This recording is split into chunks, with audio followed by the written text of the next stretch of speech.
Hello there, it is I, Joel Tuning, your friendly neighborhood classmate.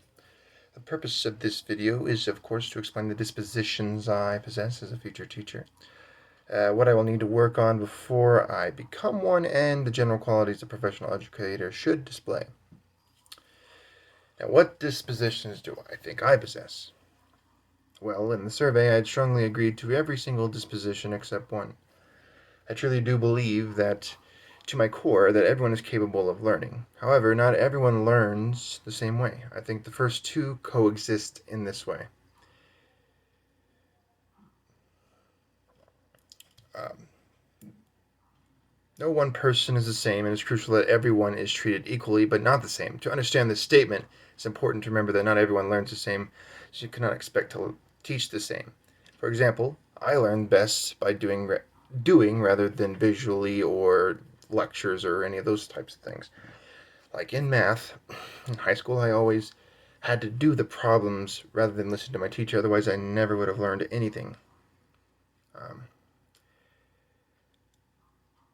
and and it's important that we learn this way so that we know there's multiple ways of teaching, so that we can best effectively teach students. Um, I think all in all, I possess many dispositions to be a successful teacher. I need to work on a few things. Recognizing that reflection experience leads to growth as a professional. It's the one thing that I didn't strongly agree with, because I feel like there's a lot of stuff out there when getting jobs, and they expect you to have this experience, but they also want your degree, and it's like I feel like they shouldn't need both, in my opinion. And I know there's some out there that's like you need to have 6 years of experience if you want, versus if you have no bachelor's degree. And that's why here. This is why most of the reason why I'm here.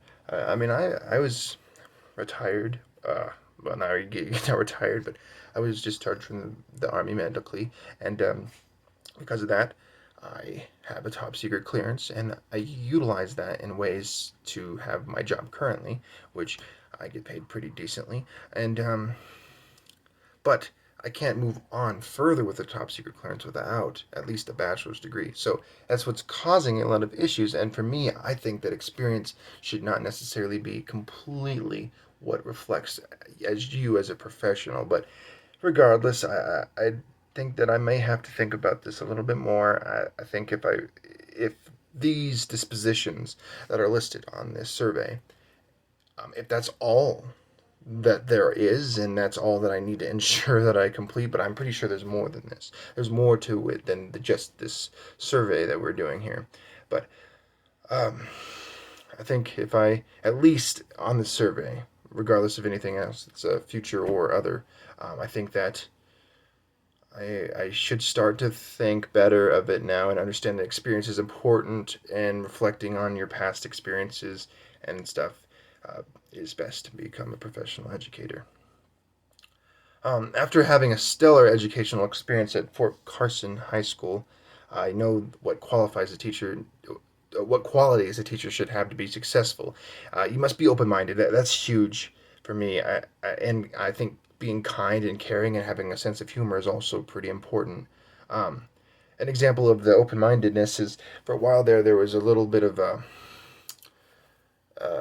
at my school. There was some stuff where there's people didn't feel comfortable if they were in the LGBTQ communities, and thankfully, my music teacher was one of the first ones to start, and they put these like rainbow signs on the door, and it showed that if you were LGBTQ, that you would be welcomed and loved in a community inside of the school, or in the classrooms. A lot of teachers did this, and it made people feel more comfortable, and being open-minded in all sorts of aspects besides just your sexual orientation, but your race and your religion. You should always be open-minded about that. And me wanting to be a history teacher, I want to be open-minded for my students, in the sense is that I want to encourage thought, and have people run through the process of elimination and thinking about things, because in today's society, politics is dangerous. If you don't actually know the facts, you're talking out well, your ass, essentially, and it's never something that you should want to do.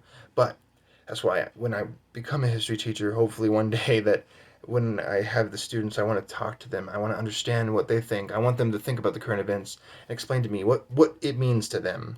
Why is this important? And by being open minded to their ideas, I can help them becoming even more, you know, educated on things, not necessarily denying anything. Because if I was to do any of these things, I would definitely only be a devil's advocate. I would put my beliefs aside to talk to them and tell them why they might be wrong or they might be right. But besides that, I think being kind and caring is always important. Having some teacher to go to when you're having issues in school, you need help with the math or science or whatever it is, I think that's important. And then sense of humor is always good to have because high school can be stressful and college can be stressful. So I think it's important that we all have a good sense of humor about everything. Tell jokes once in a while. Become, you don't have to be a comedian, but at least, especially me trying to be a secondary educational teacher, those kids, teenagers, are smart. They're sarcastic sometimes. And it's good for us to have a be sarcastic back sometimes. And I think that all in all, this project had made me realize that I have a long way to go becoming a professional educator. But this project really is helpful, and I'm glad that I did it. And thank you. Hope this was what you needed. So thank you.